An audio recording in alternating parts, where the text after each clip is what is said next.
आप सभी को नमस्कार।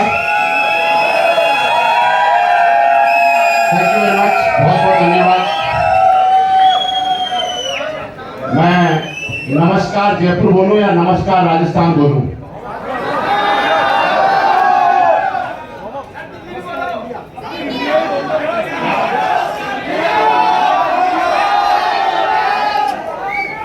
नमस्कार जयपुर, नमस्कार राजस्थान, नमस्कार हिंदुस्तान।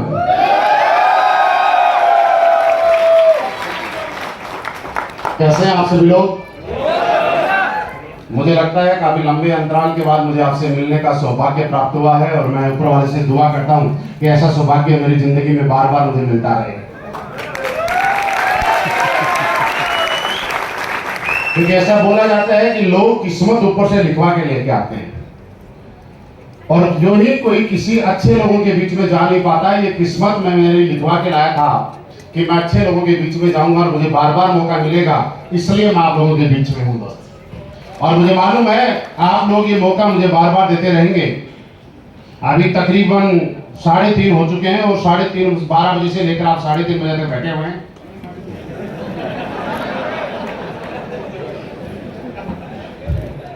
क्या हुआ?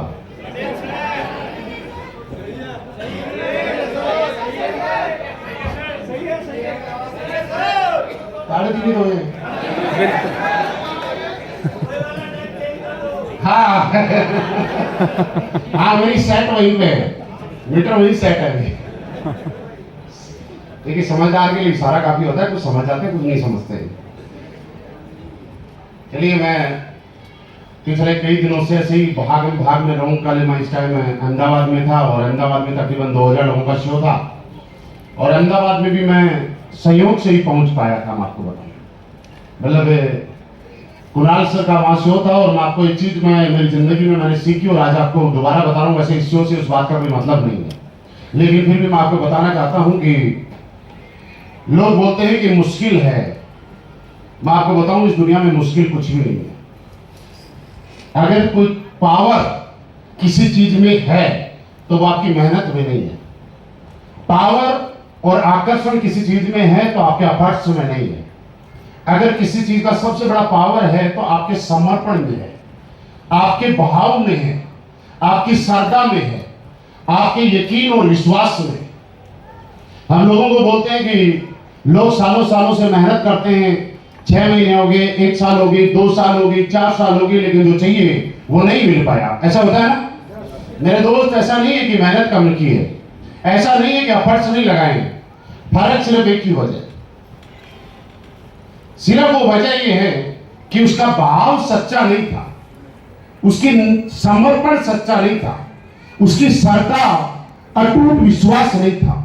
जब आपकी श्रद्धा और भाव अगर मजबूत होता है तो मैं आपको एक एग्जांपल देता हूं, आप मेरी बात से शायद सहमत होंगे। ऊपर वाले दिन आपने सुना होगा पुरानी बहुत चीजें, कुछ कथा सुनी होगी, बूढ़े बुजुर्गों से सुना होगा, तो आपने एक चीज पक्का सुनी होगी कि पुराने टाइम में जितने भी राक्षस हुए हैं उन सबको अगर वरदान देने का काम किया तो किसी न किसी देवता ने किया, राइट? हर देवता को मालूम है कि राक्षस को वरदान देने का मतलब वो मनुष्यों का नुकसान करेगा, वो समाज सेवा में नहीं समाज अहित में काम करेगा, लोगों का नुकसान करेगा, कोई गलत काम में अपनी शक्तियों का और अपनी ताकतों का दुरुपयोग करेगा, राइट? उसके बाद भी आज तक हर राक्षस को वरदान देने का काम अगर किसी ने किया है तो वो इस धरती के ऊपर देवताओं ने किया है। वजह ये है कि राक्षस की तपस्या में, उसकी भक्ति में इतना ताकत थी, इतना समर्पण था और इतना भाव था कि देवता को यह जानते हुए कि ये अपनी ताकतों का गलत इस्तेमाल करेगा, उसके बाद भी उसको वरदान देने के लिए मजबूर होना पड़ गया, राइट? तो मतलब ये नहीं है कि आप कितनी मेहनत कर रहे हैं, मतलब ये है कि आपका भाव कैसा है। और मैं कह सकता हूं कि जब बुरे काम करने के लिए, गलत काम करने के लिए ऊपर वाला भगवान किसी राक्षस को वरदान दे सकता है, तो हम तो इस देश के, इस सृष्टि के, इस समाज के लिए एक अच्छा काम करने के मिशन पे हैं। ऊपर वाले की कोई औकात नहीं कि मैं आशीर्वाद ना दे सकूं। जब गलत काम के लिए दे सकता है तो अच्छे काम के लिए तो देना ही पड़ेगा। तो मेरे दोस्त, मैं ये कह सकता हूं कि आज फर्क इस बात से नहीं पड़ेगा कि अभी 6:30 बजे कि 6 बजे कि 3:30 बजे, कोई मतलब नहीं। फर्क इस बात से है कि आप में से कुछ लोग 11 बजे इस हॉल में आए होंगे और 11 बजे से आने के बाद अभी 6 बज गए, उसके बाद भी आपने अपनी चेयर को नहीं छोड़ा है। और यह भी पक्का है कि 6 घंटे चेयर पे बैठे रहना कोई आसान काम नहीं है। मेरी बात से सहमत है? आपको लगता है कि यह मुश्किल है? वैसे देखा जाए तो रियल मुश्किल है यार। लोग बोलते हैं कि नेटवर्क मार्केटिंग मुश्किल है, कामयाब होना मुश्किल है, सक्सेस होना मुश्किल है। मेरे दोस्त, मैं आपको एक चीज बताऊं कि हम लोग इस दुनिया के अंदर दुनिया का सबसे मुश्किल काम करके आए हैं। जो सबसे मुश्किल काम था ना, वो काम करके आज हम यहां पे हैं। और वो काम जानना चाहते हैं क्या है? आप इस चेयर पे कितने घंटे बैठे रह सकते हैं एक ही पोजीशन में? 12 घंटे, 24 घंटे, 36 घंटे, या और भी ज्यादा हिम्मत करेगा तो 40 घंटे। क्या उससे ज्यादा देर तक बैठे रह सकते हैं? आपको लगता है कि चेयर पे बैठना आसान काम नहीं है दोस्त? 40 घंटे चेयर पे एक जैसे बैठे रहना आसान काम नहीं है, बहुत मुश्किल है, राइट? और हम इस दुनिया का सबसे मुश्किल काम एक ही जगह लगातार 9 महीने तक एक ही जगह रहने के बाद, उसी सिचुएशन में रहने के बाद इस धरती पे आए हैं। दुनिया का सबसे मुश्किल काम तो हम लोग पहले ही कर चुके हैं।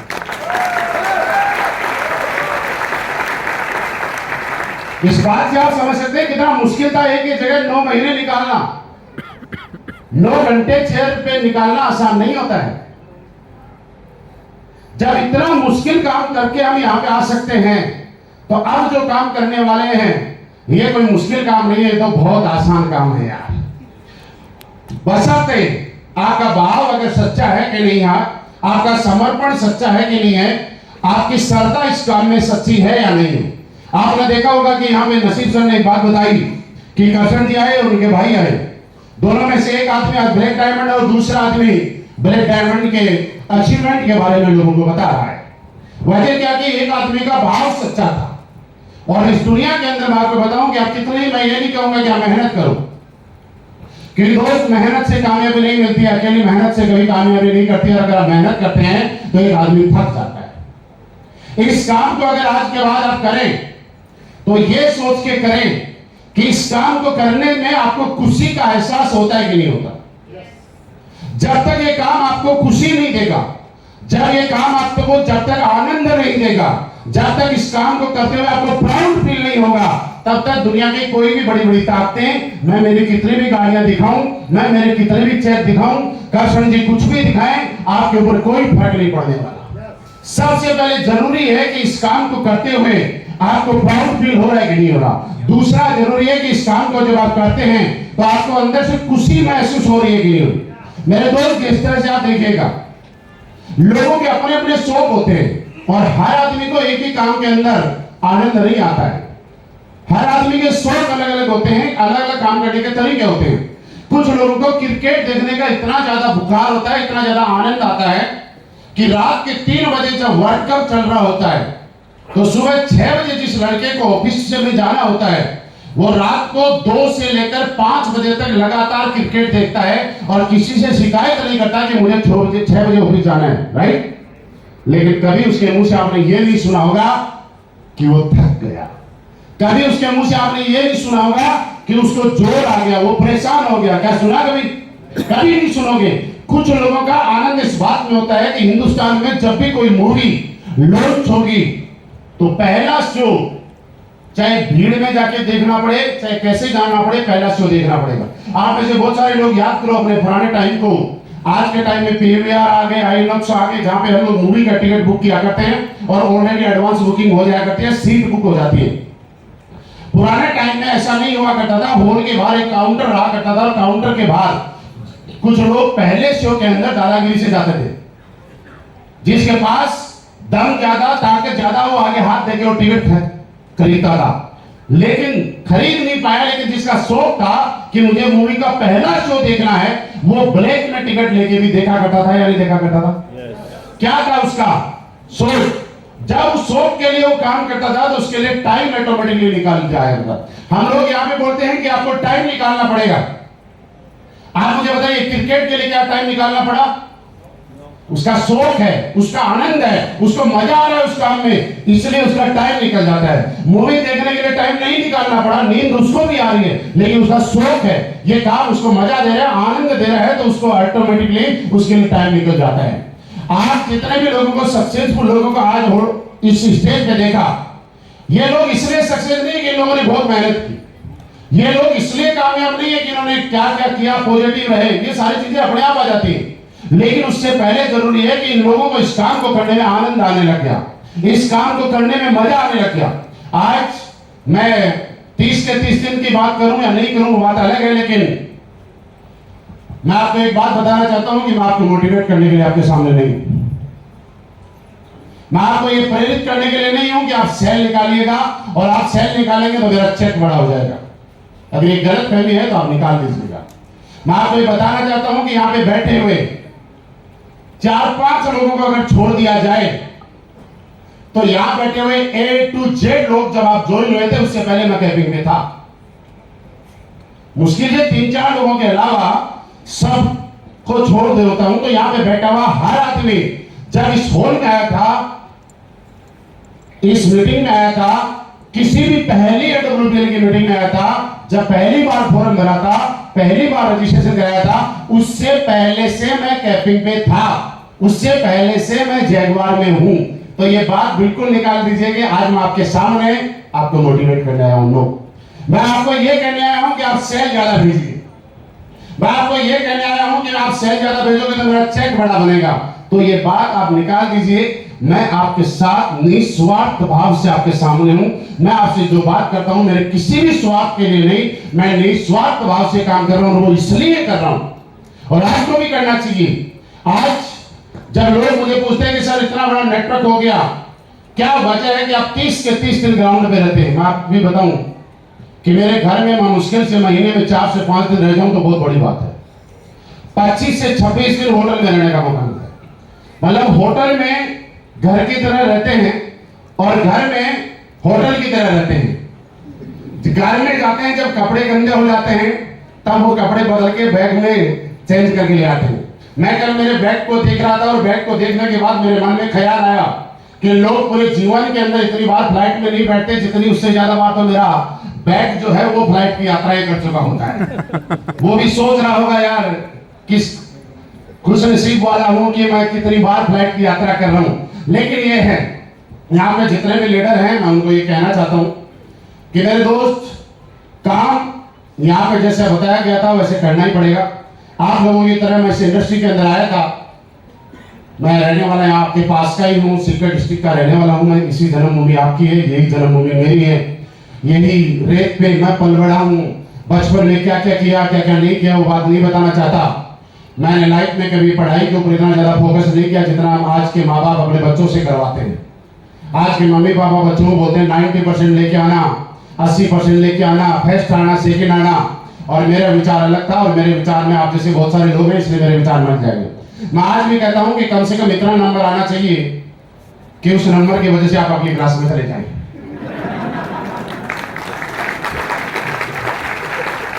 कि देखो भाई, मेरा मानना, सारा आदमी का मानना अलग अलग है। मैं कोई अगर 7वीं क्लास में है और 98 लेके आया, कौन सी क्लास में जाएगा? अच्छा, कोई 7वीं क्लास में और 34% ले आया, 33 पे होता ना पास, हमारे टाइम में तो होता था, अब आगे पीछे हुआ, अब कम पड़ जाता तो ग्रीस भी लग जाता है। कई बार लगाया मेरे, इसलिए मेरे को व्यक्तिगत अनुभव बहुत अच्छा है इसका। तो 33%, 34%, 35% अगर लेके आ गया तो कौन सी क्लास में जाएगा? मैं मानता हूं जो 98% लाके भी 8वीं में जाना है। तो बच्चों को इतना परेशान मत करना आज के बाद, जितने माँ बाप यहाँ बैठे हैं कि वो 98 लेके आएंगे।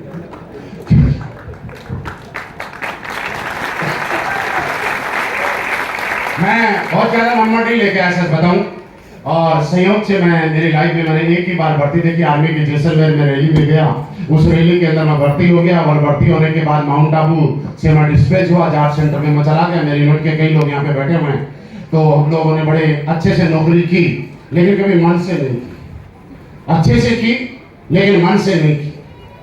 जैसे मैं यहाँ पे बोल रहा हूँ कि इस बात को समझ लीजिए, लोग बोलते हैं कुछ समय के बाद लोग इस काम को छोड़ के क्यों भाग जाते हैं, क्योंकि उनको इस काम में मजा नहीं आता, इस काम में उनका आनंद नहीं आता।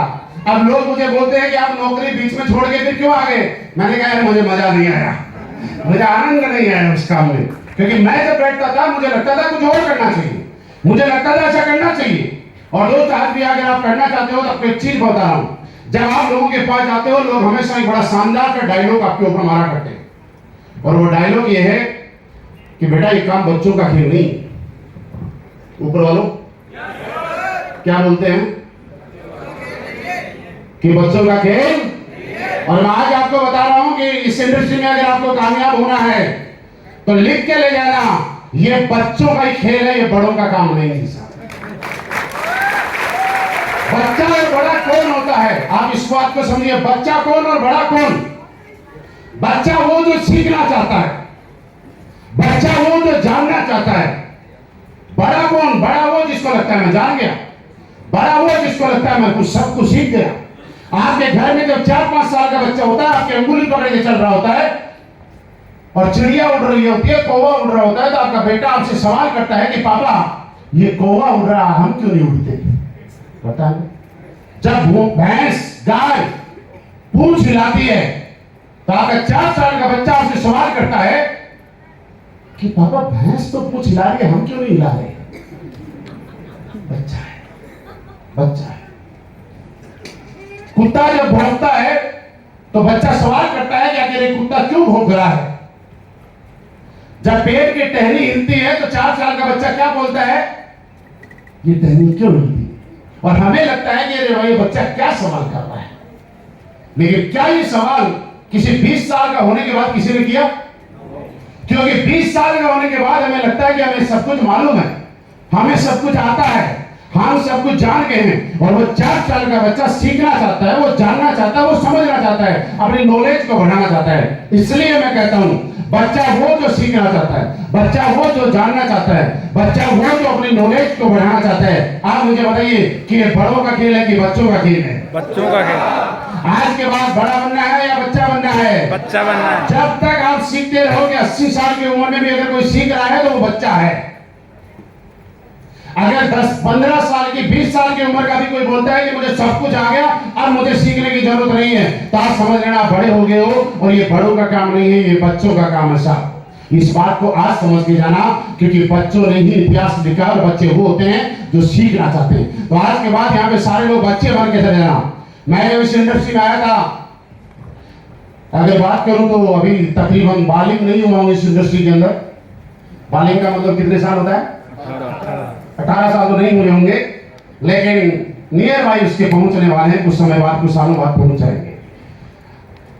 और ये कह सकता हूं कि जब नाबालिग रहते रहते यहां तक पहुंच गए, तो जब बालिग हो जाएंगे तो क्या से क्या कर देंगे। लेकिन इतने लंबे टाइम तक एक चीज रही लाइफ में, और वो आपको भी आज इस काम को करना है, यहां तक अगर पहुंचना है। ये काम आपकी जिंदगी में तब कामयाबी दिलाता है जब इस काम के प्रति आप लगातार पॉजिटिव रहते हो, लगातार सकारात्मक रहते हो। फर्क नहीं पड़ता कि लोग आपके साथ ज्वाइन करते हैं कि नहीं करते, फर्क नहीं पड़ता कि लोग आपकी बात मानते हैं कि नहीं मानते, फर्क नहीं पड़ता कि लोग आपका साथ देंगे या नहीं देंगे। फर्क इस बात से नहीं पड़ेगा कि आप लोगों को क्या मिला, फर्क इस बात से पड़ेगा कि आपने क्या मिलने के बारे में सोचा। यहां पे इन लोगों को कामयाबी होने के लिए सबसे बड़ी बात, आपको अपने सपनों को जिंदा करने की जरूरत है।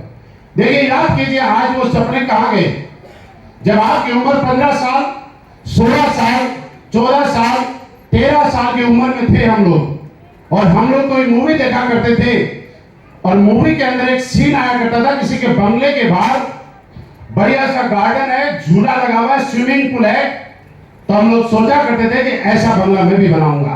15 और 16 साल की उम्र में, राइट? जब किसी हीरो की हमने 8-10 लाख रुपए की, 20 लाख रुपए की लग्जरी बड़े वाली बाइक पे उसको राइड करते हुए देखते थे फिल्मों के अंदर। तो हम लोग जब कॉलेज जाया करते थे तो हमारे यहाँ पे जो पोस्टर बेचने वाले होते थे उनसे लग्जरी घर का, 2 सीटर कार जो ऊपर से खुली रहती है उसका, एक महंगी 50 लाख रुपए की बाइक का पोस्टर यहाँ पे बैठे हुए हर आदमी ने अपने घर में लगाया होगा, खरीद के लगाया ना। लेकिन क्या हुआ, 16 साल 17 साल 18 साल के बाद मम्मी पापा की परेशानी बढ़ी कि अगर हमारा काम इस बच्चे को 18 साल का करना था, हमने कर दिया, आप तो नौकरी की तरफ चल।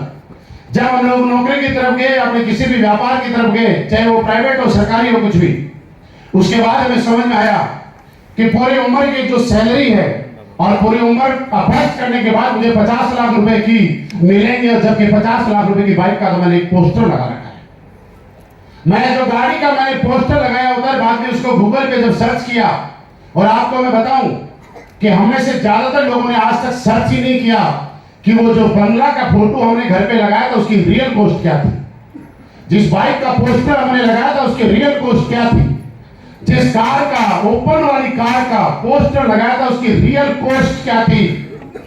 जब गूगल पे खोल के देखा 10 करोड़ 12 करोड़ 8 करोड़ 5 करोड़, तो हमें लगता कि हमारे बस की बात नहीं है। और धीरे धीरे धीरे धीरे 16 साल के सपने 32 साल 35 साल और 40 साल के अंदर आते आते हमारे खत्म हो गए। हम लोगों ने ये सोचना शुरू कर दिया कि कैसे जैसे महीना निकल जाए, 20 तारीख आ जाए, 20 के बाद 5 दिन किसी से उधार मांग के गुजारा कर लेंगे, अगले महीने सैलरी मिलेगी, पैसा आएगा तो पिछले महीने का खर्चा चुक जाएगा, फिर कुछ पैसा बचेगा, उससे अगले महीने का काम निकाल लिया जाएगा। और एक मिडिल क्लास आदमी के परिवार की जिंदगी में नियरेली होता क्या है, जब उसका काम अगर बढ़िया से चलता है लेकिन उसके घर में कोई भी शादी फंक्शन बर्थडे कुछ भी आ जाए, हर आदमी या तो लोन लेता है या उधार लेता है। मेरी बात से सहमत आप?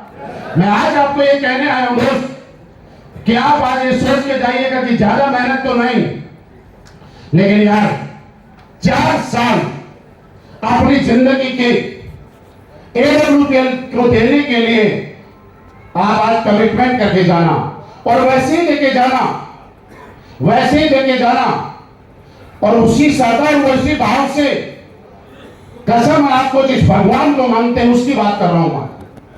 आज जिस भी अल्लाह गॉड वाहिगुरु जिस भी भगवान को मानते हैं ना, लोगों को उसके अंदर एक श्रद्धा होती है, भाव होता है। और आपने एक रियल देखा होगा, लोग सालों सालों से शनिवार को पीपल के पेड़ के नीचे तेल का दीपक जलाते हैं। आज तक उस तेल का दीपक जलाने से किसी की एक विशेष एक मनोकामना पूरी नहीं हुई, एग्री? लेकिन आज तक उस भगवान के प्रति वो आदमी नेगेटिव नहीं हुआ।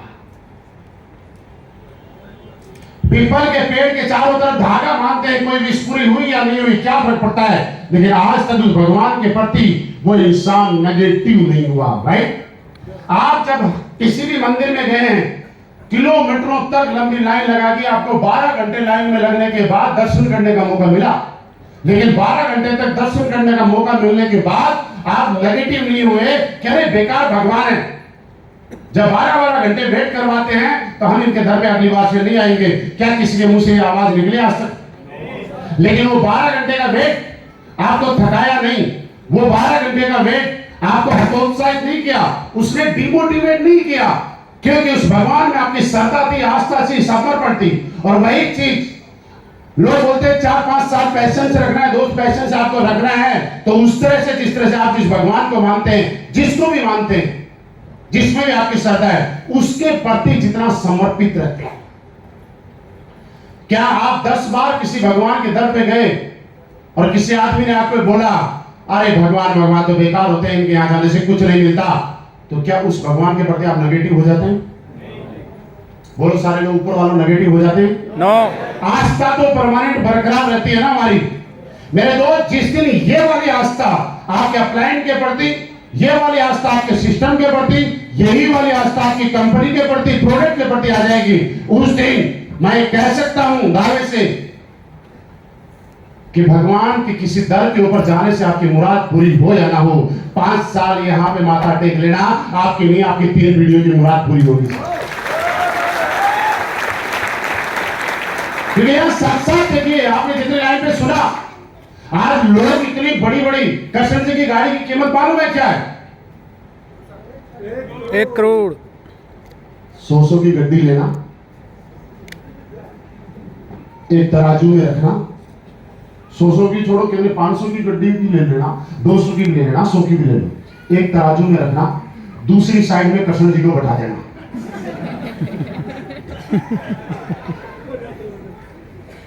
ये अगर उस तराजू को उठा दे तो जिस आदमी के 1 करोड़ जितना वजन नहीं है यार, वो आदमी जब 1 करोड़ की गाड़ी लेकर निकलता है और आम आदमी बाहर देखता है तो पता है क्या बोलता है? किसी रईस बाप की औलाद होगी, यही बोला जाएगा ना। ये कोई अगर कोई आम आदमी की बात करो, हमारी नहीं, ये नहीं बोलेगा कि अपनी मेहनत से गाड़ी कमाई होगी, क्योंकि उम्र इतनी कम है कि ड्राइवर जैसा लगता नहीं।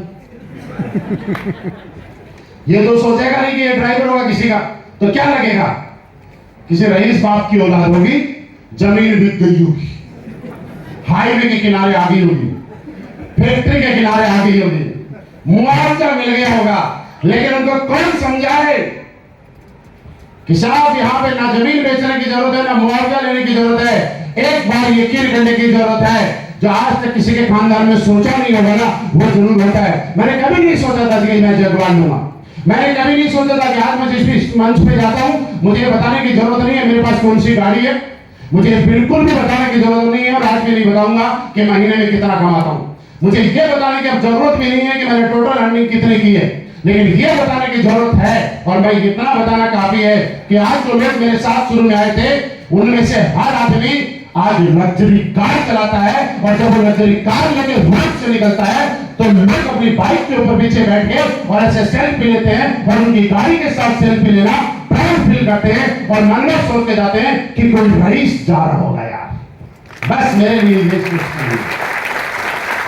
आज मेरी टीम के अंदर जब मैं कभी सोचा करता था कि मेरे पास जगवार आएगी, और मैं आपको बताऊं कि आपकी जिंदगी की सबसे बड़ी प्रॉब्लम क्या होगी, जब हम लोग लगातार मेहनत करते हैं तो हमारे घर वाले, परिवार, दोस्त, हमारे हितैषी हमें बोलते हैं कि नहीं यार ये काम ठीक नहीं है, कोई और काम कर ले। ऐसा बोलते हैं कि नहीं बोलते? मुझे बताओ दोस्त, आपको एक चीज मैं बताना चाहता हूं, या तो आप बात मानना या मत मानना, लेकिन एक चीज बताना चाहता हूं, आज के बाद अपने माँ बाप, भाई बहन, परिवार, दोस्त, रिश्तेदार, उनसे जितना प्यार, मोहब्बत, सम्मान जितना आज से पहले करते थे उससे ज्यादा करना आज के बाद मेरे कहने से। लेकिन जिंदगी में सब कुछ उनको देना, हर चीज का हक देना, लेकिन एक हक का भी मत देना, और वो हक ये है कि AWPL के अंदर आप अगर कामयाब होते हैं तो उनको सलाह देने का हक गलती से कभी मत दे देना।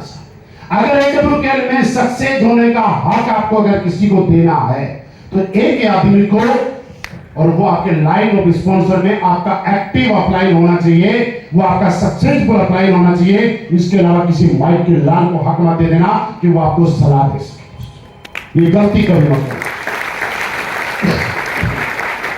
हम लोग गलती क्या करते हैं, मेरे पड़ोस में कोई बड़ा रईस बैठा है, पैसे वाला है, उससे मैंने सलाह ले ली। मेरे दोस्त रईस फैक्ट्री का मालिक हो सकता है, क्या वो ये बता सकता है कि लोगों को कैसे जोड़ा जाएगा? कोई रईस है जिसकी बहुत बड़ी होटल है, होटल का मालिक है, 5 स्टार होटल का, क्या वो आपको ये बता सकता है कि ब्रोंज कैसे बना जाता है? कोई कुछ भी होगा, आपको ब्रोंज से ब्रांड एम्बेसडर बनने का रास्ता सिर्फ इन लोगों के अलावा और इस दुनिया में कोई दिखा नहीं सकता। ये हक सिर्फ आप अपने पास रखना और किसी को मत देना। और मैं आपको बताऊं कि नेगेटिव होने वाली चीजें, किसी को सफलता जल्दी मिलती है तो किसी को लेट भी मिलती है, लेकिन याद रखना सक्सेस जितनी देर से मिलती है ना उतनी ही परमानेंट होती है। जितनी जल्दी मिलती है वो टेम्परेरी होती है। ये उसी फसल और उसी पेड़ की तरह है कि जो फसल 3 महीने में पक जाती है, 3 महीने के बाद हमें दोबारा से मेहनत करनी पड़ती है उसके लिए। लेकिन जो पेड़ 6, 7, 8 साल में फल देना शुरू होता है, उसके फल और उसकी छाया हम और हमारे बच्चे भी खाते हैं। आपको अगर समझना है इस इंडस्ट्री को तो ऐसे समझिएगा, डायरेक्ट सेलिंग इंडस्ट्री वैसे ही है जिस तरह से हम लोग एक पेड़ लगाते हैं, और आपके घर के बाहर जब आप पेड़ लगाते हैं तो शुरुआती दौर में उस पेड़ के चारों तरफ दीवार करनी पड़ती है छोटी छोटी मिट्टी की, जिससे उसे पानी डाला जाता है। किया होगा ना आप लोगों ने? उसके बाद भेड़, बकरी, कुत्ता, गाय भैंस, उनसे बचाने के लिए लकड़ियां लगानी पड़ती हैं। बारिश से बचाने के लिए भी आपको बचाना पड़ता है, सर्दी से भी उनको बचाना पड़ता है, किसी बोरी से आप ढक देते हैं, ऐसा किया होगा ना। गर्मी में, सर्दी में, बारिश में, सबसे आपने उसको बचाया होगा। गाय भैंस से बचाया। केर की जब उसमें कीड़े लगने शुरू हुए तो आप कीटनाशक दवाइयां लेके आए और उसकी जड़ों में आपने डालने का काम किया, उसकी पत्तियों पे आपने स्प्रे करने का काम किया। 3 साल, 4 साल, 5 साल तक ये लगातार आपने प्रोसेस फॉलो किया। 5 साल के बाद जब वो पेड़ बड़ा हो गया तो आपको उसमें पानी डालने की जरूरत नहीं है, क्योंकि उसकी जड़ें इतनी मजबूत है कि अगर 1 साल लगातार भी बारिश नहीं आएगी तो वो अपने दम पे खड़ा रहता है कि नहीं रहता। उसके बाद उसको किसी भी ना बारिश से बचाने की जरूरत, ना गर्मी से, ना सर्दी से, क्योंकि वो तना, पेड़, उसकी टहनी इतनी मजबूत हो चुकी है कि वो हर चीज को बर्दाश्त कर सकता है, सहन कर सकता है। और उसके बाद पहले हम उसकी केयर करते थे, पहले हम उसको बचाते थे, पहले हम उसका ध्यान रखते थे। अब वो पेड़ इतना बड़ा हो गया कि अब वो हमारा और हमारे परिवार का ध्यान रखता है। जब बारिश होती है तो हम और हमारा परिवार उस पेड़ के नीचे होते हैं तो हमें बारिश से बचाता है। जब सर्दी होती है उसके नीचे चारपाई लगा के सोते हैं तो हमें सर्दी से बचाता है। जब गर्मी होती है और दोपहर में हम लोग वहां बैठते हैं तो वो पेड़ हमें गर्मी से बचाता है। जब हमें भूख लगती है तो उसके फल लगते हैं और हमें भूख से बचाता है। 4 साल उस पेड़ की केयर हम लोगों ने की।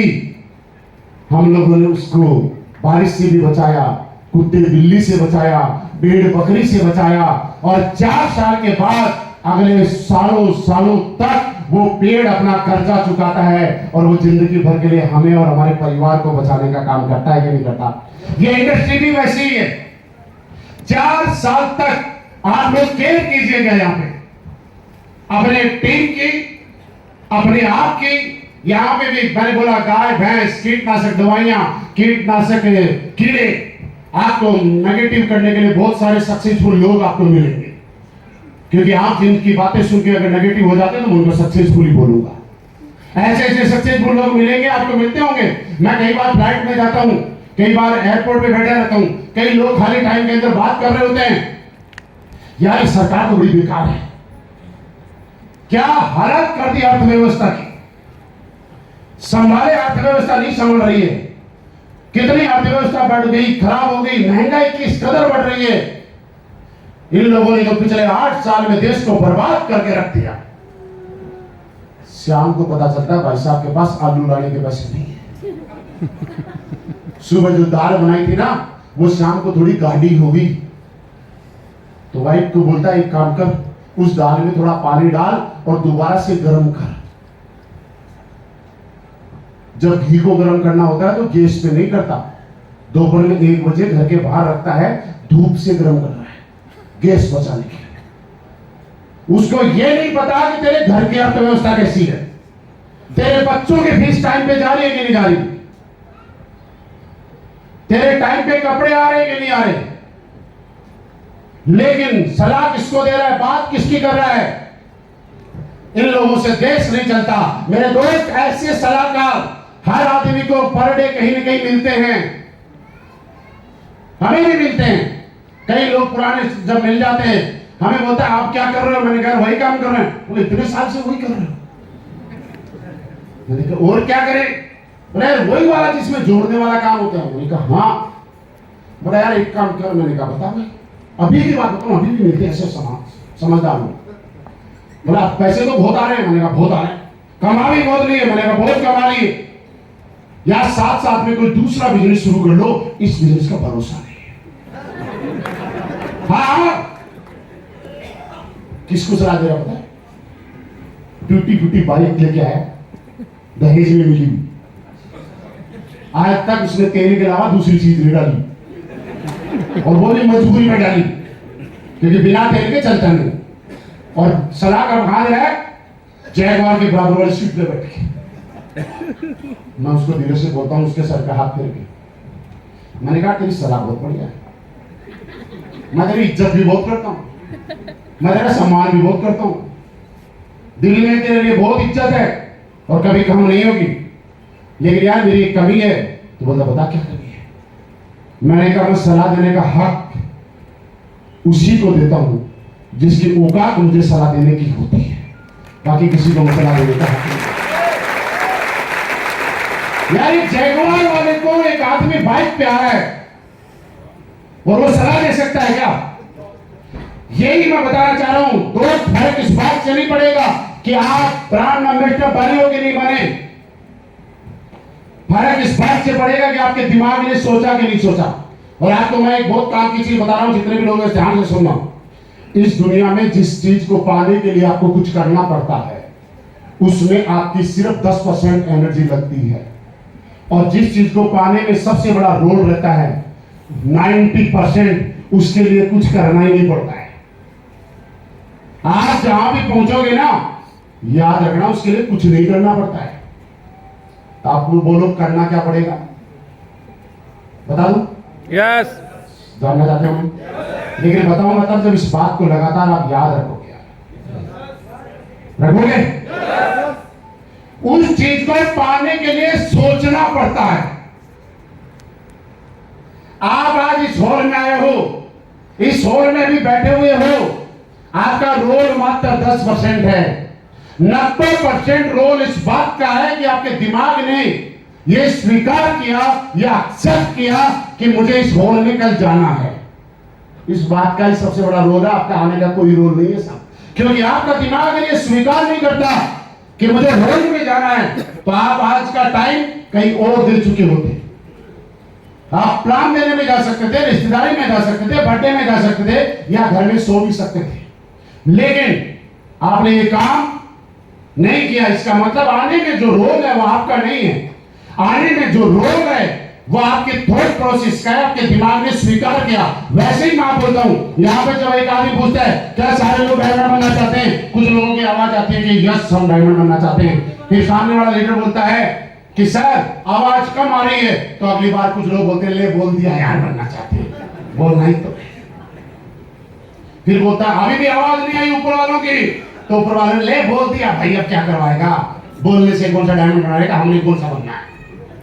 सबसे पहले मुश्किल ये नहीं है डायमंड बनना, इस काम में सबसे बड़ा मुश्किल काम है, जानना चाहते हैं क्या? आपका दिमाग ये स्वीकार करे कि डायमंड बना जा सकता है। जिस दिन आपके दिमाग ने स्वीकार कर लिया कि डायमंड बना जा सकता है, यकीन मानना आपका 90% काम हो गया है, 10% काम उसके बाद होना है। 90% रोल ही इस बात का है कि डायमंड बना जा सकता है।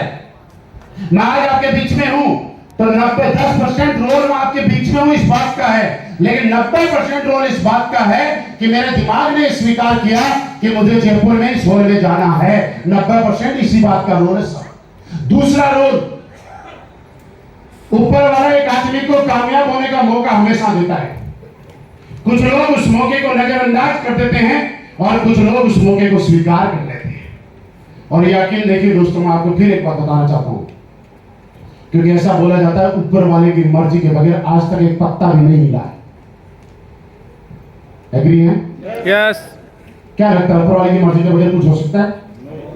तो आप यकीन मानना आप अपनी मर्जी से यहाँ नहीं बैठे हुए, ये मर्जी ऊपर वाले की है। अगर ऊपर वाले की मर्जी नहीं होती तो जब सुबह आप हॉल के लिए निकले थे, आपके घर से बैग से फोन आता कि आपका बच्चा छत से गिर गया। आप मुझे बताइए हॉल में होते या बच्चे को हॉस्पिटल ले जा रहे होते? क्योंकि ऊपर वाला नहीं चाहता था। अचानक कोई काम आ जाता, कोई अनहोनी होती या खुशखबरी होती और हम लोग मीटिंग में नहीं आते, मतलब ये नहीं था कि अनहोनी हुई या खुशखबरी हुई, ऊपर वाला नहीं चाहता।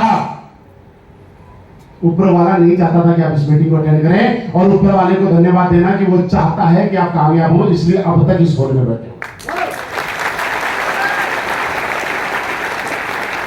अब हमें विश्वास करने की जरूरत है, जब ऊपर वाला चाहता है और हमारे दिमाग ने स्वीकार कर लिया कि मैं बन सकता हूं, तो मुझे बनने के लिए यहां पे सीखते रहना पड़ेगा, और सीखने के लिए काम करना पड़ेगा। आपको बच्चा बनना पड़ेगा। बड़े कोई भी है, क्योंकि बड़ा आदमी कामयाब नहीं होता, और बच्चा बनना पड़ेगा। जब आप बच्चे जिस दिन बन जाते हैं तो आपकी जिंदगी में वो सीखना आ जाता है, क्योंकि आपकी जिंदगी में जब सीखना शुरू करते हैं तो सारे सवाल खत्म हो जाते हैं। सब लोग बोलते हैं ना पहले आए वही बन गए, आपको भी लोग बोलते हैं पहले आए वो बन गए। मेरा एक सवाल आपसे, आप सबके दादाजी हैं? क्या लगता है आप जिंदगी में कभी दादा बनोगे कि नहीं बनोगे? हाँ ठीक है, कुछ प्रोसेस है समाज के प्रगति के, वो तो करने ही पड़ेंगे, लेकिन दादा बनोगे कि नहीं बनोगे? बोल के बताओ, बोल, जिनको लगता है कि बनोगे। यस।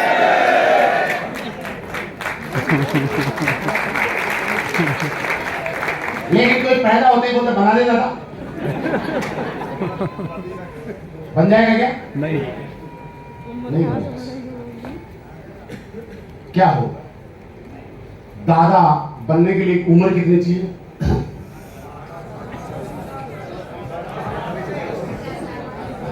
पचास साल, 40 ना? अरे क्या गारंटी है 40 में दादा बन जाएगा? आप ही तो बने ना।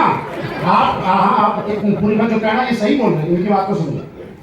क्या कोई गारंटी है 40 साल में दादा बन जाएगा? हाँ जी, 42 भी लग से हो सकता है, 45 भी हो सकता है, 60 भी हो सकता है।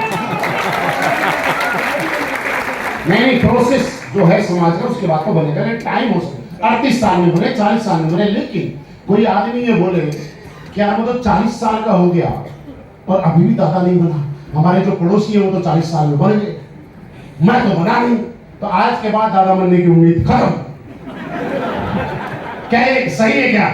लेकिन ये है कि ठीक है यार, किसी के बच्चों की शादी जल्दी होगी तो किसी के बच्चों की शादी 2 साल बाद होगी, किसी की खुद की शादी 20 साल की उम्र में होगी तो किसी की खुद की शादी 28 साल की उम्र में होगी, तो किसी की शादी 18 साल में होगी, 16 साल में होगी, जैसे पुराने टाइम में हमारे राजस्थान में कर देते थे।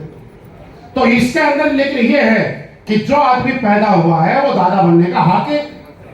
किसी को 2 साल ज्यादा लगेंगे तो किसी को, मेरे दोस्त ये बात वैसे ही है, AWPL के अंदर जो पैदा हुआ है और जिसने फॉर्म भरा है वो हर आदमी डायमंड बनने का हकदार है। कोई 2 साल बाद बनेगा, कोई 2 साल पहले बनेगा, लेकिन बनेगा तो सही। आप ये नहीं कह सकते कि देख महेंद्र जी 3 साल बना और मैं नहीं बना तो उम्मीद खत्म।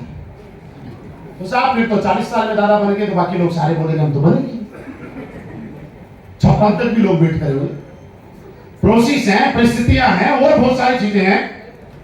वैसे ही आपके लिए भी जरूरी है कि जिस आदमी का फॉर्म भरा गया, जिसका रजिस्ट्रेशन हो गया, वो आदमी लगातार लगा रहेगा, वो यहाँ पे डायमंड बन जाएगा। और मैं आपके सामने प्रत्यक्ष हूं दोस्त, आज बताते हुए बड़ी खुशी है कि मैं ये कह सकता हूं कि यहाँ पे बोल रहे थे कि डायमंड की आन बान शान निराली होती है ना, और उसके आगे वाला लाइन क्या थी? ये ईद दिवाली कुछ नहीं होती है, डायमंड की आन बान शान निराली होती है।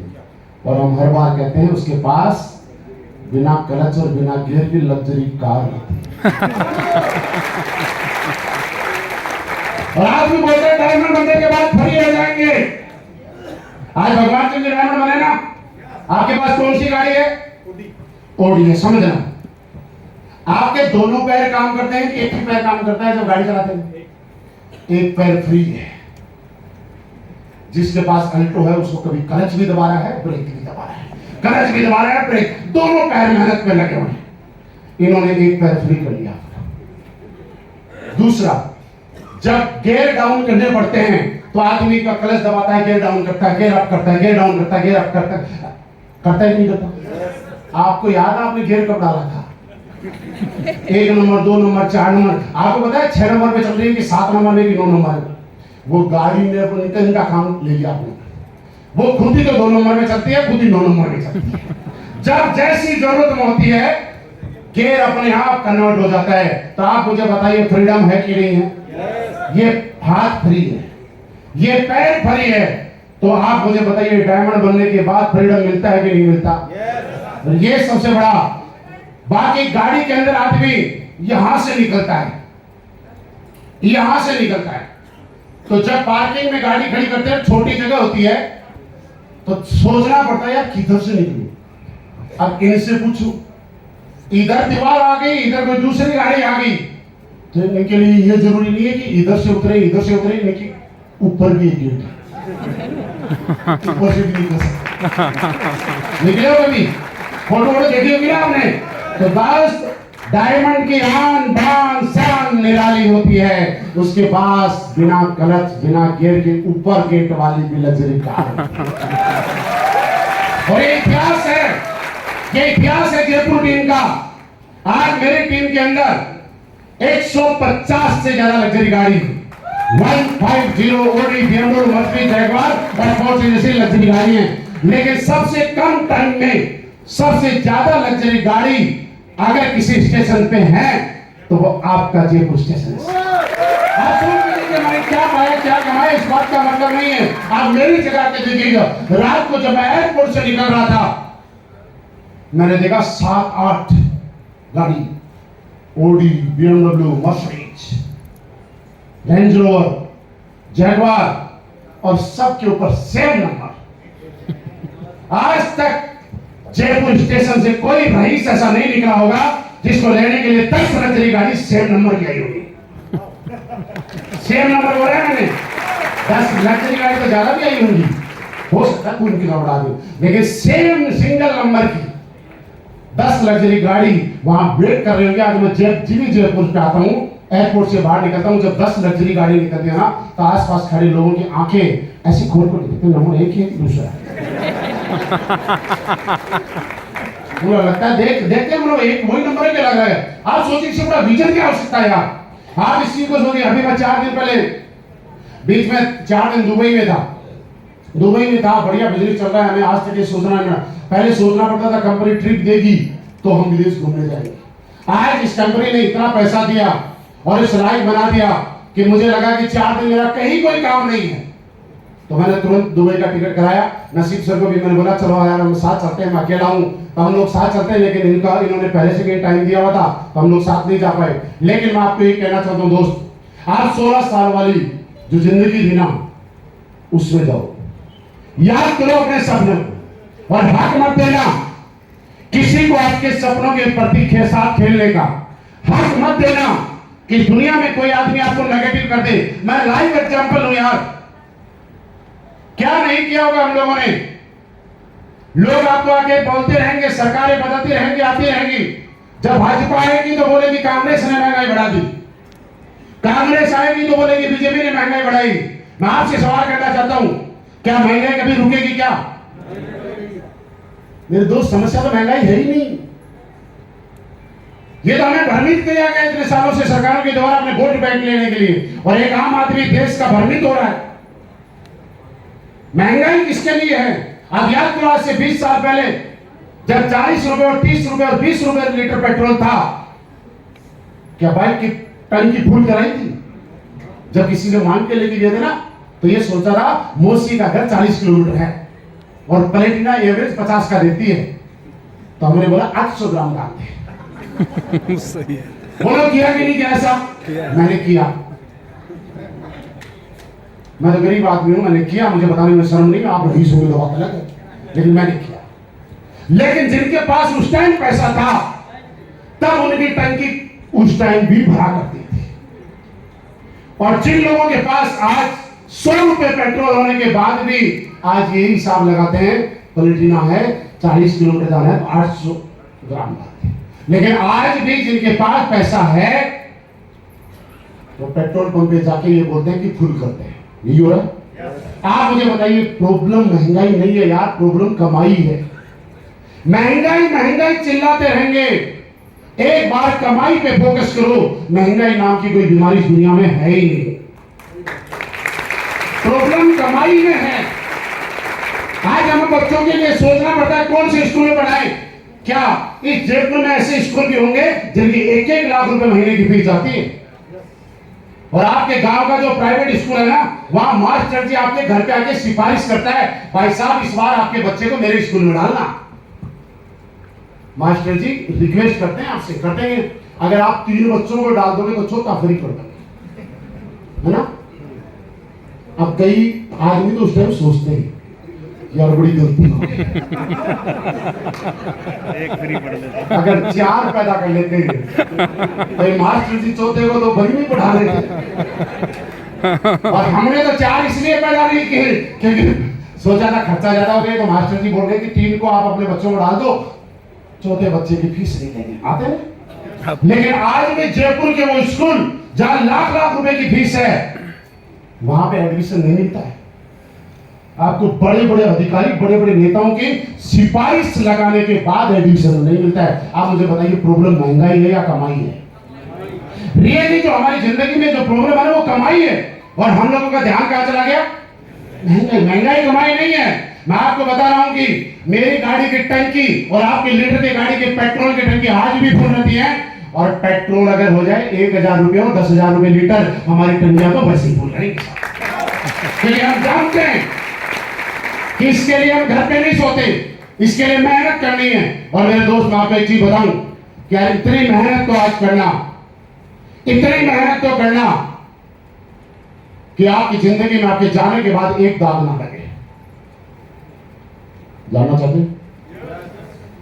मैंने ऐसे बहुत सारे लोगों को देखा है जिनके पापा दादा इस दुनिया से चले गए और उनको जाने के बाद पूछते हैं, और भाई क्या चल रहा है?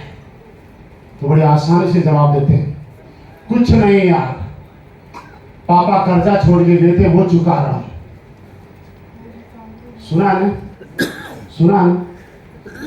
वो ये नहीं बोलता हमारे पापा की वजह से तुम इस धरती पे आ गए, इससे बड़ा एक माँ बाप का एहसान हमारे लिए क्या हो सकता है? इससे बड़ा एहसान ना कोई था, ना कोई है और ना कोई होगा। लेकिन फिर भी क्या बोलता है? कर्जा छोड़ गए थे, वो चुका रहा हूं। मेरे दोस्त, कम से कम इतनी मेहनत जरूर करना, इतना काम जरूर करना कि आपके आने वाली पीढ़ियां, आपके बच्चे आपका नाम लेने में प्राउड फील करें और ये बोलें कि यार रियली मेरे पापा मेरे लिए कुछ करके गए हैं। और आपके पापा, आप पापा होने के नाते आपके बच्चे कम से कम आई लव यू तो आपको बोले, इतनी मेहनत तो आपको। और अगर मेरी बात अगर आपको ऐसे लग रही है तो यहां बैठे बैठे कई लोग सोच लो, इस दुनिया में से बहुत सारे लोग हैं, इस फोन में बैठे भी बहुत सारे लोग हैं, बुरा मत मानना। पिछले 6-7 साल में अगर वो गिनेंगे ना, उनकी वाइफ ने कितनी बार आई लव यू बोला होगा, तो शायद पिछली बार आई लव यू वाइफ ने कब बोला था पिछले 7 साल में? तो ऐसा लग रहा है पिछले 7 में तो बोला ही नहीं, 8वें साल में जब एक बार शादी होकर आई थी उसके बाद ही बोला था। भाई हंसो मत, सारे अपना अपना मंत्र कर लेना। और एक प्रॉब्लम वही है, कांता मैडम ने बात बता दी थी यहाँ पे बड़ी अच्छी सी कि आई लव यू जब जितना ज्यादा पैसा कमाओगे ना, उतना अपने आप में मिलता है, क्योंकि उसके लिए कुछ करना पड़ता है। तो मेरी तरफ से मैं ये चाहता हूँ कि जयपुर टीम ने आज तक रिकॉर्ड बनाए हैं, आगे भी रिकॉर्ड बनाएगी। अभी जैसलमेर का टारगेट चल रहा है, आगे भी हम सारे लोग मिलकर रिकॉर्ड बनाएंगे। और दोस्त कितना काम जरूर कीजिए, देखिए कुछ तो करना पड़ेगा, यहां नहीं करेंगे तो कहीं और करना पड़ेगा। लेकिन कुछ भी करना, मेरे कहने से मैं एक चीज आपको बता के जा रहा हूं, टाइम पास कभी मत करना यार, क्योंकि आपके लिए ये टाइम पास हो सकता है, लेकिन एक चीज सोच के देखना, किसी और के लिए टाइम पास नहीं हो सकता। आपकी टीम में अगर 10 लोग, 5 लोग, 7 लोग है ना, वो लोग इस कंपनी को देख के नहीं आए, मुझे देख के नहीं आए, वो लोग आपकी बातों पे विश्वास करके आए। उन लोगों ने अपने बच्चों के, अपनी वाइफ के, अपने माँ बाप के, अपने परिवार के सपने आपके साथ जोड़े और आने वाले टाइम में जोड़ेंगे। अगर इस काम को करना है तो 100% यकीन और भरोसे के साथ करना, और नहीं तो आज के बाद मत करना, क्योंकि दोस्त सब कुछ जिंदगी में मिल जाएगा। आप अंबानी बन जाना, अदानी बन जाना, लेकिन आज का जो वक्त है, किसी में इतनी औकात नहीं है कि दोबारा आज का वक्त खरीद के ला सको। आज की जिंदगी की सबसे कीमती अगर कोई चीज है तो वो एक चीज है, आपका वक्त। इस वक्त को कभी खराब मत करना, इसको कभी जाया मत करना। दोस्त, मेरे लिए यूज मत होना, आप जितने अपलाइन बैठे हुए हैं इनके लिए यूज मत हो जाना। अगर आपको करना है तो आपके सपनों के लिए काम करना है, और जब आप अपने सपनों के लिए काम करोगे तो एक चीज आपकी जिंदगी में पक्का हो जाएगी। कोई फर्क नहीं पड़ेगा डाउनलाइन ने क्या बोला, कोई फर्क नहीं पड़ेगा अपलाइन ने क्या बोला, कोई फर्क नहीं पड़ेगा किसी ने क्या बोला। फर्क इससे पड़ेगा कि मुझे कहां तक जाना है। और जिसकी भी जिंदगी में ये बोलता है मुझे तो बुरा लग गया अपलाइन ने ऐसे बोल दिया, मुझे तो बुरा लग गया मेरे डाउनलाइन ने ऐसे बोल दिया, मुझे तो बुरा लग गया, लोगों ने मेरे फोन उठाने बंद कर दिए। मेरे को बुरा लग गया कि लोगों ने मेरे गेट खोलने बंद कर दिए। अच्छा हो रहा है दोस्त, अगर आप लोगों से हटके करोगे तो आपके साथ कुछ तो हटके होगा। आप लोगों से बड़ा करना चाहोगे तो लोग आपसे चिढ़ेंगे, और मैं बोलता हूं चिढ़ने दो। और ये AWPL इतना ताकतवर प्लेटफॉर्म है। ये कहानी आपने पहले भी सुनी होगी, मैं दोबारा सुनाता हूं। मुझे रियली नहीं पता था कि AWPL में इतना दम है, सच बता। और ये वैसे ही है। एक बार क्या हुआ, अपने यहीं के जयपुर के पास की एक दादाजी थे, उनका पोता फौज में भर्ती हो गया। तो पोते से बड़ा लगाव था, पोते के बगैर रह नहीं पाए। ट्रेनिंग का टाइम था, तो उन्होंने बोला यार पता नहीं कैसा खाना मिल रहा होगा, क्या मिल रहा होगा, क्या नहीं मिल रहा होगा, चलो कुछ घी भी देके आते हैं। तो उन्होंने घर पे घी निकाला अपने घर के भैंस का, क्योंकि बाहर तो इतना शुद्ध मिलता नहीं। तो घी लेके गए और ट्रेन में बैठ गए जयपुर से। और जाते जाते जयपुर से जैसे थोड़ी दूर बाहर निकले तो ट्रेन रुक गई। जब ट्रेन रुक गई तो RPF वाले आए, TTI वाले बोले ये क्या हुआ, क्या हुआ, किसने चैन खींच दी। तो आराम से देखा तो चैन के किनारे पे 5 लीटर का घी का वो क्या बोलते हैं, कैन बोलते हैं ना, वो लटक रहा। और जाके बोला ये घी का डब्बा किसका है। तो दाऊ जी ने बोला हाथ लगाने की जरूरत नहीं है, मेरा डब्बा है, मेरे पोते के लिए लेके जा रहा हूँ, फौज में बहुत मेहनत कर रहा है, हाथ मत लगा देना। तो उन्होंने बोला अंकल आपको जेल हो सकती है। बोला क्यों, क्या हो गया। बोला आपने ट्रेन रोक दी। बोला मैं तो आज तक ड्राइवर की सीट पे नहीं बैठा, मैंने ट्रेन कैसे रोक। बोला ये बहुत गलत है, कानून में अपराध है। बोला मैंने कर क्या दिया। बोला ये डब्बा जो है तुमने यहाँ टांग दिया, उससे डब्बे से ट्रेन रुक गई। बोला हाँ। बोला सच बताओ इस डब्बे से ट्रेन रुक गई। बोला हाँ इस डब्बे से ट्रेन रुक गई। तो ताऊ जी खड़े होकर बोलते हैं कि आज तक मैंने सुना था कि देसी घी में ताकत होती है, लेकिन आज पहली बार पता चला कि देसी घी में इतनी ताकत होती है कि इतने बड़े ट्रेन को भी रोक देता है। मेरे दोस्त मैंने भी सुना था कि डायरेक्ट सेलिंग इंडस्ट्री में ताकत होती है, लेकिन जब AWPL करना शुरू की तो पता चला कि ताकत नहीं, इसमें इतनी बड़ी ताकत होती है कि आपके एक पीढ़ी के लिए 7 पीढ़ियों की गरीबी भगा सकती है। यह प्लेटफॉर्म आपके सामने है। मेरी तरफ से आपको बहुत बहुत शुभकामनाएं, बहुत बहुत धन्यवाद। आपका साथ और प्यार यूं ही बना रहे। Thank you very much, thank you very much, बहुत बहुत धन्यवाद।